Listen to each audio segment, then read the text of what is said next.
Okay, hello. Welcome to another Fire Emblem Heroes video. So I'm pretty excited for this one today. Yesterday, you guys left a lot of really great comments on the video for me to, or questions for me to answer today. So I'm excited to answer these questions and do some summoning. Haven't done summoning in a while, so yeah, the plan today is to summon for Legendary Sakura. Where is her banner here? So we're going to summon for Legendary Sakura. And I think I'm just going to go until I get two colorless, or just until it feels right to stop. But I'm really hoping to get Legendary Sakura, and maybe rearmed Layla as well.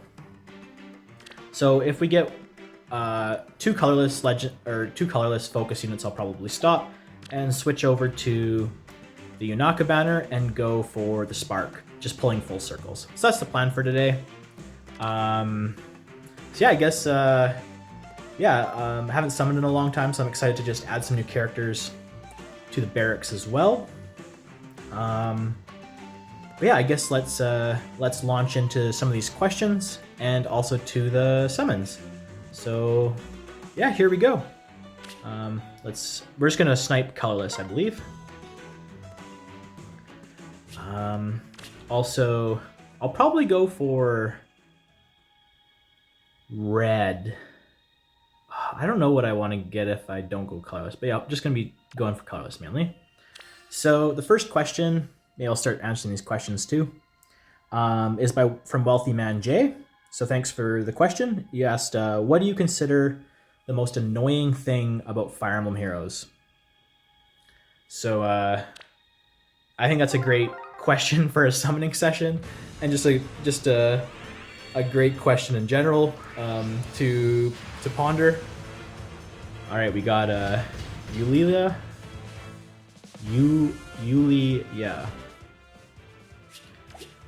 So I'd say the most annoying thing for me, I thought of two things here. I think certainly the most annoying thing is the finite amount of orbs that we have at our disposal.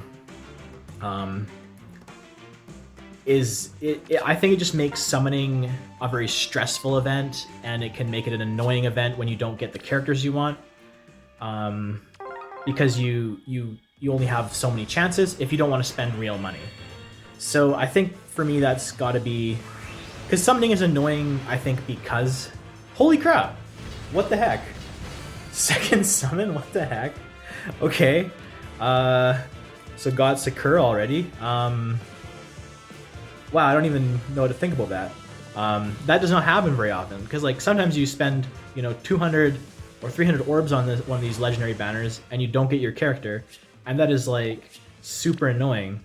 But it's also very fun to like summon for these, because sometimes you get it on your second summon. I guess that's the fun of the draw. Wow, so that's crazy lucky. Yeah, wow. But I think yeah, just have it, like, if we had a way to grind for orbs in a repeatable way, then you'd get rewarded with your time spent in the game, and it wouldn't feel as bad when you don't get the character you summoned for, because you can always go back and grind out more orbs and spend more time to do that. Or if, I guess you can spend money too if you have disposable income with a lot of extra cash. But I just think not having enough orbs to get the characters that you want, and then a lot of ways of improving characters requires summoning for fodder and for getting the rearmed characters and stuff. So it's kind of like orbs are just so precious, and like maybe you could even, like, I would honestly consider buying a one-time purchase of maybe like $100, and then you just have the ability to get orbs if you play the game a lot. Like, not like you get 5 extra orbs a week or something like with FEH Pass, but like, if you play this game mode for like an hour, you're gonna get like 10 orbs. So, and you can play that for 10 hours straight, there's no cap on it. So if you just have like a bunch of extra free time, you can really make the most of this maybe one-time purchase of like $100. Instead of spending, $100, let's see what orbs cost here. Like $100 is gonna get you like 170 orbs. So like that's a lot of orbs, but it's not even enough to guarantee the character you're gonna get sometimes. So I think if there's just like a repeatable way to grind out orbs, that would be, it would make so many things in the game that I find annoying less annoying, because you could like play for your favorite, get your favorite characters easier. You could go for maybe plus 10 merges if you had a lot more extra orbs, and yeah. So I'd say that's what I find most annoying, is just the finite amount of orbs. As well, I also wrote down dragon flowers. I think the amount of dragon flowers we get is too small, and just like especially like the Aether Resort, like let's go check out the garden here. It only gives you 5 orbs or 5 dragon flowers. So like that's just such a small amount. It's kind of annoying, because like dragon flowers are an excellent way to like realize the potential of old units. But then when the dragon flowers take forever to accumulate, it's just kind of annoying, because like, you know, who doesn't want extra dragon flowers on their characters? And then like, especially like your favorite ones, it takes like, let's see here, let's check out like Valentine's Titania. To max her out, and I haven't spent any dragon flowers yet. I've been playing for, you know, 61 days. I need 3,600 dragon flowers. So I'm not even halfway there to maxing her out. And that's just one character. So like, and that's the advantage old characters have over new ones, is that they can get more dragon flowers. So it just kind of feels punishing for, I think, players who've been playing a lot longer, because they have more old characters that they want to use their dragon flowers on. So yeah, I think the dragon flowers are also quite annoying. So, and that we could use more. So thanks again for the question, Wealthy Man J. And that's my answer, would be the finite orbs and the dragon flowers. So for summoning, I mean, that's crazy that already got us the Sakura, the character I want to get. So I feel kind of like, should I go for maybe the Spark on the other banner? Because my Yunaka is minus attack, so I wouldn't mind merging her up one. And then I know I'm going to get her after like spending 100 orbs.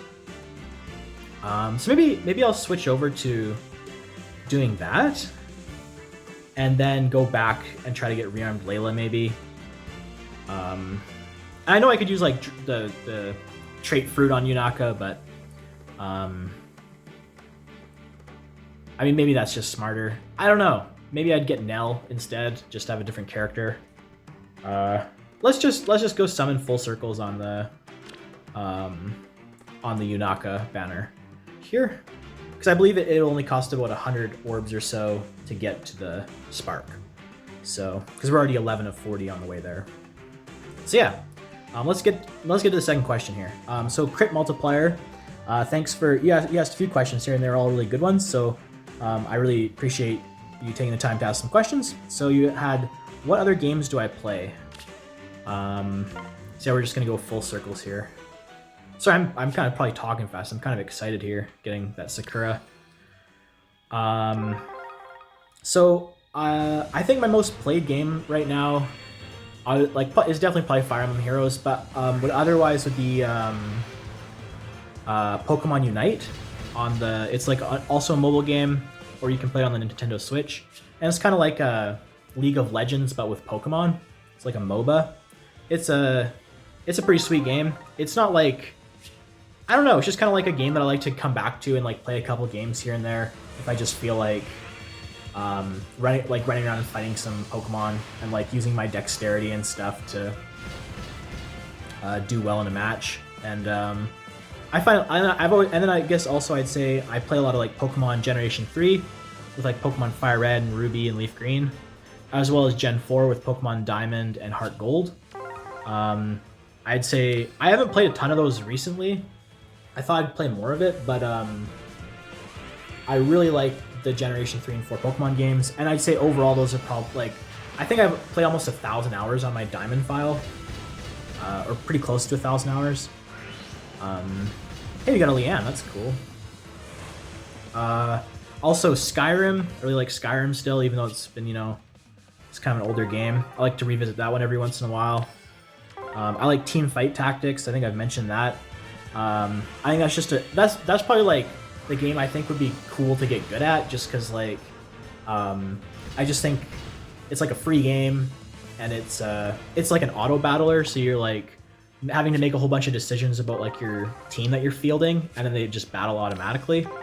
So like how you build your items and like what you use for what heroes the board you try to build. I find Teamfight Tactics to be like a really rewarding game in that way, because it's like it's like a fun amount of luck, but also like if you don't know what you're doing, then you're not going to do well either. And they're constantly updating it, and so yeah, I think Teamfight Tactics, I play that quite a bit. And then on Diablo 3 and Diablo 4, I really like those games. Haven't played Diablo 4 since Season 5, so I guess the season before the new expansion. But I had a ton of fun playing Season 5, and was even playing on like a Discord and stuff, and it was a really good time. And then Diablo 3 I'll usually play like every second season, and just like get pretty into it, and yeah. And then I also wrote down like Slay the Spire, like that game. It's a deck builder. Master Duel, it's like Yu-Gi-Oh's video game for the card game. And then I also play like Magic the Gathering and Dungeons and Dragons in real life. So I'd say those are the main games I play. Yeah. And then Crit Multiplier, you also asked what Fire Emblem games did you not play? So I haven't played a ton of the Fire Emblem like thoroughly. Like I have never played Genealogy or Thracia 776. I've never played Radiant Dawn or Fates, and I've never played Shadows of Valentia or New Mist of the Emblem. So those are the ones I've never played. I'd like to play Radiant Dawn, because I really enjoyed Path of Radiance, and I still play that every once in a while. But I don't have a Wii, so maybe there's like a way to play that. But and then like Engage, Binding Blade, and Awakening, I only played a tiny bit. Like I didn't get that far into them. I think Engage I've only played for like 5 hours, and I thought I was gonna get really into it. And then like Three Houses, I think I played for like around 35 or 40 hours, which isn't that much in that game. I think you could log a lot more. So I almost started another playthrough of Three Houses.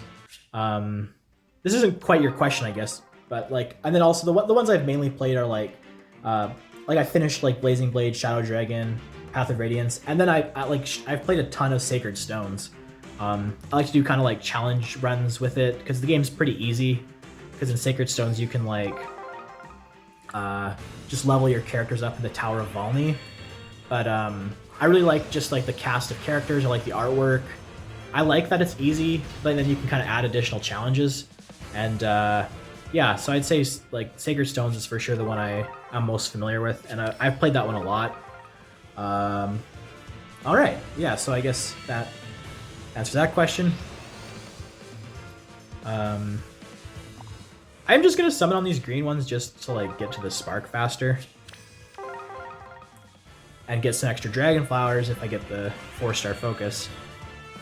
And then Crit Multiplier, you also asked, why did you start this channel? So I thought this was a really interesting question, and I definitely tried to give it some thought. I think one of the main reasons I started this channel is just to give my life some routine. So yeah, I haven't had a lot going on in my life lately. Just kind of feels like I'm just kind of existing. So I just want to create some routine, like something to look forward to each day. I realize that most of my friends, like I have a lot of really good friends and a lot of good people in my life, but also they don't really have any of the same interests that I have with like gaming and mainly gaming. And I just thought it'd be cool to maybe, you know, chat with some people who have the same interest as me. So I want to connect with people and give gaming a bit more meaning, because it's something that's important to me, and I really like playing video games and games in general. But it felt like it was sometimes I could be hard on myself about it. Hey, there's Celestia. Cool. Got the 4-star focus. And yeah, I could be kind of hard on myself about playing too many games. So it's almost like an excuse to, like if I'm doing it for a channel, it's kind of like, hey, like I'm sharing this with people, and like it's meaningful. I've tried starting channels before. I think this is actually my 4th try at starting a YouTube channel. I've always kind of thought it'd be like a cool thing to do, just to because I like games and and I just kind of wanted to put myself out there. So I wrote down these answers. So I'm just gonna flip the page. But I always felt like it was kind of a big barrier for me to. Oh, cool, Fagato. I feel like this is kind of, he's a pretty powerful unit, actually. I don't...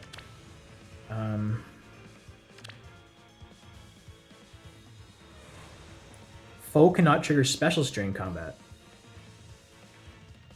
So that means Shield Fighter wouldn't work against this guy, I think.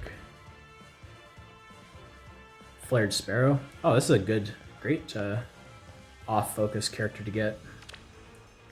But yeah, so why did I start this channel?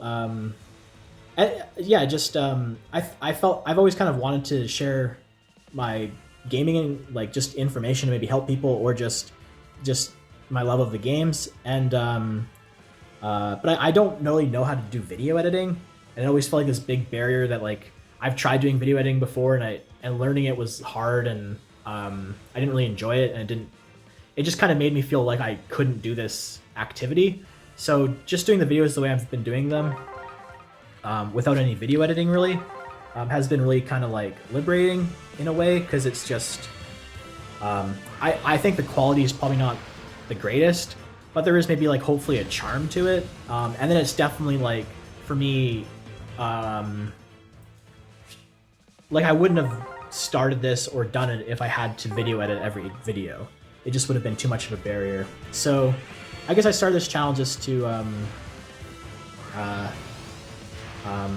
just kind of put myself out there, as I said, and share my interest and see what happens. And I think YouTube, like I spend a lot of time watching YouTube, and it seems pretty endless. Like it seems like a good thing to get into if you have the time and the energy, and you have something you want to say. Like I've kind of thought about maybe doing like YouTube for like poetry, or talking about spirituality and mental health and stuff. But I feel like it was a pretty safe place to start with just a gaming channel, and it's been really fun so far. It's something I look forward to every day, and it's definitely given my life more meaning and more purpose. And yeah, I would say that'd be why I started it. It's also like, I think part of why I wanted to start it was because people will ask, what do you do with your time, and often I don't know what to say really. And then it's kind of a thing I can say, oh, I do that. I make some gaming YouTube videos, and then it kind of satisfies people's what they're asking you about, I guess. So it's just kind of like I just kind of feel like I'm part of the world more so than I was before I started doing this. So yeah, hopefully that's not too much personal information and answers your question. All right, next up we've got Captain J. Smith. He asked, have you seen the new Monster Hunter or Kingdom Come Deliverance 2 games? And before I read that comment, I had not. I think I'd just kind of seen a bit of the Monster Hunter stuff kind of floating around. I've only played Monster Hunter a tiny bit, and me and my friend made a character that looked like Caesar Flickerman from the Hunger Games, and that was pretty fun, and just like running around fighting monsters looking like Caesar Flickerman. But other than that, I don't really know much about the Monster Hunter series. But I watched the trailers for these 2 games, and Monster Hunter looks pretty friggin' epic. I don't know, I like the games with the numbers. I don't know how many, if Monster Hunter has like a lot of like stats and number crunching and stuff. But it looks pretty epic with the fights you can get into, and it looks like a really vast world with a lot of different geographical locations. And then Kingdom Come also looked like super cinematic and like a really cool story. But yeah, so I'm sorry, I don't have a ton to offer on that. I don't know these games very well, but it looks like a pretty good month for gaming with these 2 new games coming out. And it sucks when they're super expensive, but I guess that's where it's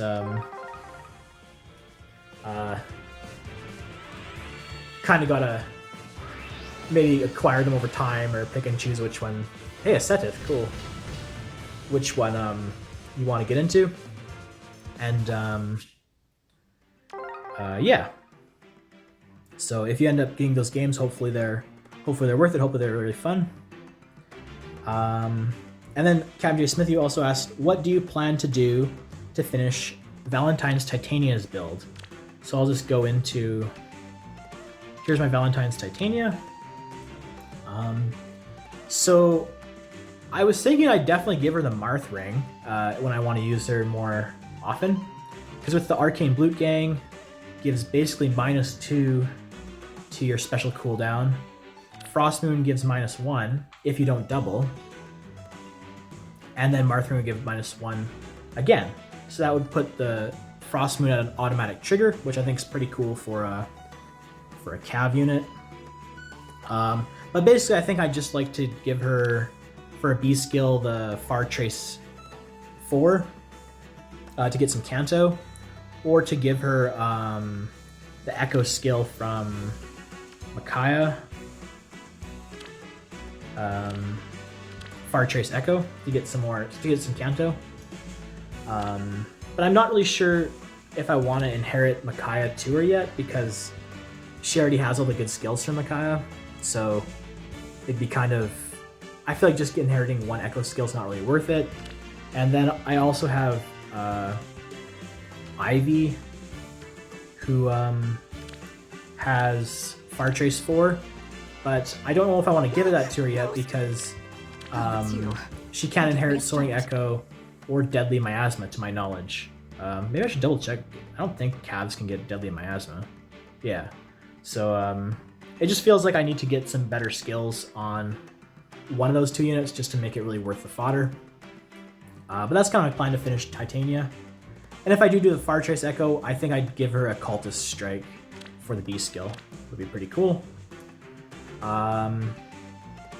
Yeah, and then I haven't given much. And then also you asked, am I more interested in building up another character like Black Knight? And I kind of realized I didn't do a kind of Hero of the Month for February. I guess that's just something I did in January with Boars. So maybe I'll do that in the next following week. Build up another character. Because yeah, I think Black Knight, he just needs too many Dragon Flowers. So I don't know if I really want to build him up. And then he's also, I don't know, like for Titania, like I'd like to merge her up fully, but at the same time it takes up all your Grails. So, and Tempest Trial units take up like a lot of Grails.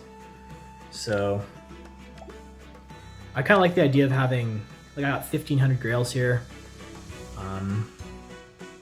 Yeah. I don't know. So I think it could be cool to build up another character. I have some interest in building up this Winter Ekthynir. I think his weapon's really strong, and he'd be a good partner for Zane, because that's always where my head goes. And so maybe build him up, or someone with some, just check out my fodder and then see what character could be cool to build up.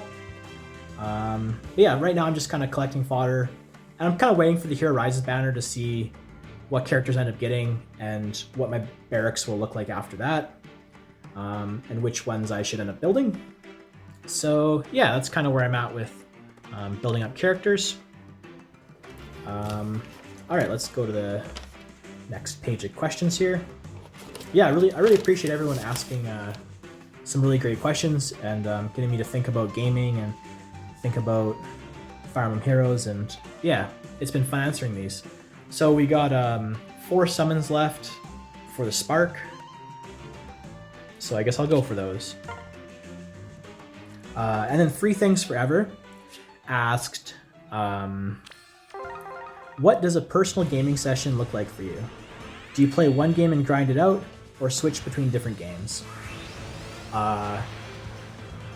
So I definitely get pretty obsessed with games when I get into them. I'll play that game, I'll get into it, and something will just grab me about it, and I'll just play it a ton. And I think that's pretty... I think a lot of people are like that. And like for example, in January, I got really into Yu-Gi-Oh! Master Duel, so I was just playing that like as much as I could. And then I played alongside Fire Emblem Heroes, and maybe just do like the auto battle on Fire Emblem Heroes. Well, doing some duels and deck building in Master Duel. But for the most part, I do try to like. There's some funny comments on Free Things Forever with Captain J Smith said like playing multiple games at once, but I definitely like to focus generally on one game and just like play that one game and not split my attention too much. But I find like after a while, I like with Master Duel, like I played it for a few weeks there, got really into it, really enjoyed it, and then I just kind of like lost interest. And I find that happens with me with games quite often. And then I circle back to those games. So like I'll get really into it, learn it, have a great time with it, and then it'll just kind of be in my repertoire of games that I might circle back to later on. Yeah, okay, so we're at 40, so I guess we'll stop there. So I wonder if I should get Nell or Rafal.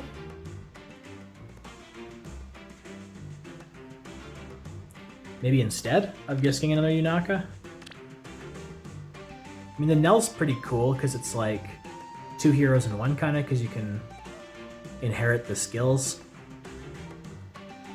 So maybe I won't decide today. Maybe I'll just, if anyone has any thoughts on if you've been following and you know my barracks pretty well, and I'm thinking Nell would probably be the pick just because it's a rearmed character. She seems pretty powerful. I don't have a near save though, but he doesn't even come with a B skill. So that's kind of weird. So yeah, I might wait on that until tomorrow and then pick up one of those characters. Because I guess Yunaka getting a merge to get more attack might not be worth it. I think it was worth summoning though, because we got like Fogado, and now we're gonna get another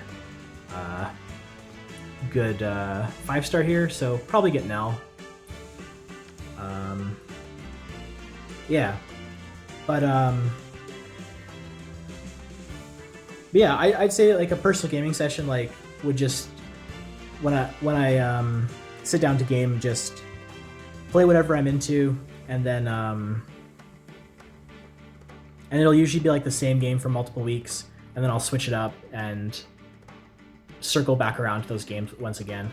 And then like Fire Emblem Heroes is kind of like the game I play every day, where I'm doing my daily stuff and checking it out and sharing it with you guys, and it's kind of like become unique in that way, where I think if I didn't have this channel, I probably would have stopped checking the daily stuff at some point. So it's nice to like, I just feel like it's cool to like be more all in on a game and be making sure I check it every day, because you can make a lot of progress in a game when you just kind of play it daily. Yeah, so yeah, thanks for the question, Free Things Forever, and hopefully that answers it pretty fully. And then yeah, we got one question left from Tifa, who asked, do you think the game is inaccessible and hard to learn for newer players? So I'm kind of just wondering, should I keep summoning here for someone, or just kind of answer this question? Because it would be awesome to get rearmed Layla. Heck, another Sakura would be pretty cool too. Or an Ecthanir. So maybe it's worth it to keep summoning. You know what? I think maybe will just answer this question and then end the video. I think I've gotten super lucky today, and yeah, I think I'll probably end up taking Nell here. But there is a case to be made for Rafal, so maybe I'll wait, see if anyone has any thoughts on personal experience with these units, and I'll do that tomorrow. So yeah, I think that yes, this game is inaccessible and it's hard to learn for newer players. Like Tifa mentions in the comments, the skill descriptions are like insane, and I totally agree with that. Like if you're new to this game, and like just look at Micaiah's skills, like, and you're reading that, like you're kind of like, okay, like what's an armored and cavalry foe? Like what's a special trigger? Like what's a penalty? I don't know. Like I think I think you can learn it, and I think there's been lots of newer players who I've seen in the comments and I've chatted with a bit, and they sound like they're doing quite well in the game and they're learning it. But I think to learn it, you have to be like pretty gung-ho about getting into the game, and you have to like want to learn. And just on its own, I think the game is pretty inaccessible. I think when you look at like the screen with the banners too, it's kind of difficult to know, like, is this a good banner? Like, and you check the heroes, like, is Pent, like, great? I don't know. Like, his skill description's quite short, so maybe not. But, but you look at the appearance rates, and then it's like, oh, it's 4% though for the 5-star focus. Maybe that's... so I just think between, like, the different rates that you can get for the hero, understanding the rotations of the banner and how they only last for like 5 days. This one has a spark. This one does not. This one has a spark, but you can't get it unless you have Fey Pass. Just understanding all of that, I think, is quite confusing, and it's very daunting for new players. I imagine. Like I've been playing this game for a while, but like I'm doing the new account. But I do have some prior knowledge from playing the game before. I never played it like super competitively, but like I did play it enough to kind of learn some tricks. And I remember when I first started, I summoned a lot on the Hero Fest banner, and I got like a bunch of merges for Surtur, because I realized that banner had a 5% chance of getting the 5-star instead of a 3%. So my logic was like, oh, I'll just summon on this one and get a bunch of 5-stars, which maybe is okay logic, but at the same time, I end up with a bunch of merges of Surtur instead of like some of the cool other characters that were floating around. Like I think that was around when I first started playing with like Duo Ephraim was coming out and Legendary Eliwood and stuff like that. I think I ended up getting a lot of those characters, but like maybe I don't know. I think it's difficult to assess what is the best banner. Like even like this banner, like this is a pretty interesting banner with Azura and Micaiah, like two exceptional units, and then but then it doesn't have a spark, and it's only a 3% chance of getting these guys. So I think just knowing the nuances of summoning is pretty, but then at the same time playing the game, you want to just summon right away. That's like the most fun thing to do, is get new characters to play with. So it's kind of like this weird double-edged, or like this weird riddle, because like you want to summon, but then you don't really know what the best thing to summon on.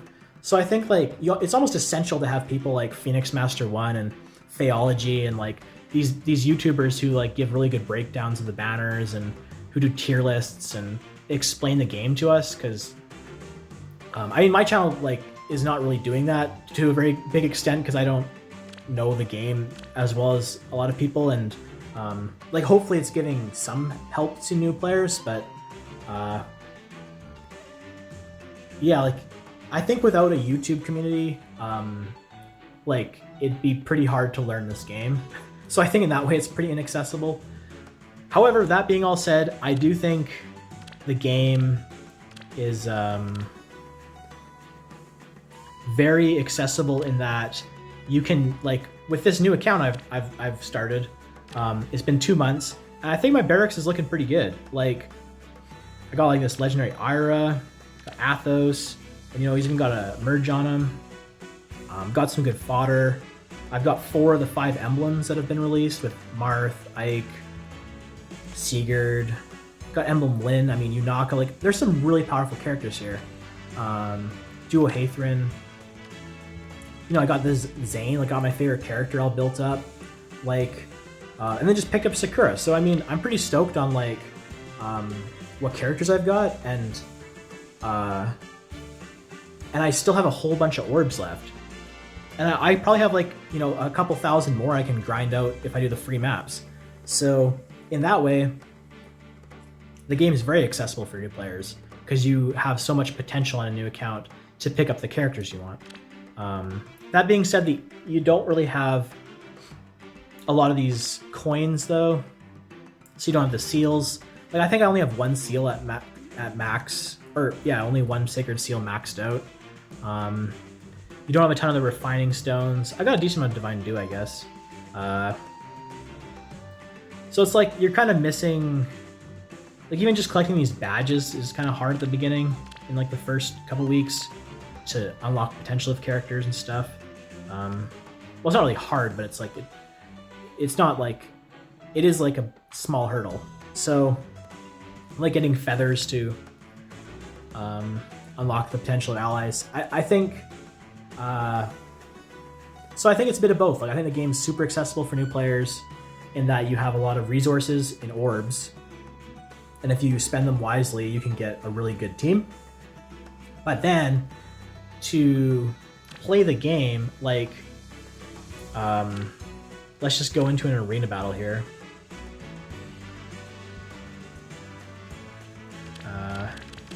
Get my arena team out. So I think it takes a ton of knowledge of other skills. Like if you just are brand new to the game, it's like, what the heck does this guy do? You know, I don't even know what this guy does. Like I know that like these two Edelgards get extra actions. I guess so does Falling Edelgard. So all these Edelgards get extra actions, but if you don't know their skills, it's like, dang, you gotta like click on it, read it, read this B skill. What does this A skill do? Like as you play, you get like it becomes second nature to know what the little icons mean. But like before that becomes second nature, it's difficult. So we're moving. Right. I think this game's very interesting that way, where it's both rewarding for new players with like generous with the orbs and stuff, but it also takes a really long time to ground all those maps too. It is time. But it is a possible thing to do. Ready for anything. Do it. And then like just like the knowledge that you need to acquire to like know the skills, know the mechanics is such a long process, and it just keeps getting longer. I mean, there's a really cool artwork on this guy. But I mean, you can also just kind of play the game and like not even worry about being too competitive, and I think you can still have a pretty good time with it. So, like, yeah, I mean, if you look at hero merit list, catalog of heroes, there's 1,200 heroes in this game. So that's like, and like you can definitely, there's a lot of heuristics you can use to like understand that like a lot of the older characters don't do a lot of the same stuff the newer ones do, and you don't really need to know what's meta as far as like old units are concerned, because you can just like move your guy over top of someone and be like, okay, this KOs, we're good, and not have to read any of the skills. I mean, that's kind of how I play the game on a lot of ways. So yeah. Is it accessible to new players? Probably not, but I think if you're willing to learn and be a bit patient, it's very accessible to have a good time at. So yeah, I guess that's all the questions I had for today. So thanks again for everyone for submitting those and asking some questions. and yeah, it was really nice to see. And again, hopefully I answered them thoroughly. Got some crazy good luck today with Sakura and Fagado and made it to the Spark, so yeah. I didn't really talk about the Oscars at all. I only ended up watching like an hour and a half of it, but it was pretty entertaining. Yeah. But I still got to respond to your guys' comments too, but that should do it for the video. So thanks so much for watching. Hopefully this was entertaining, and hopefully the questions were... I liked doing this. I would definitely, maybe for another summoning session for Hero Rises or something, can do something similar. Yeah. That always sums it up. Have a great day, and see you in the next one.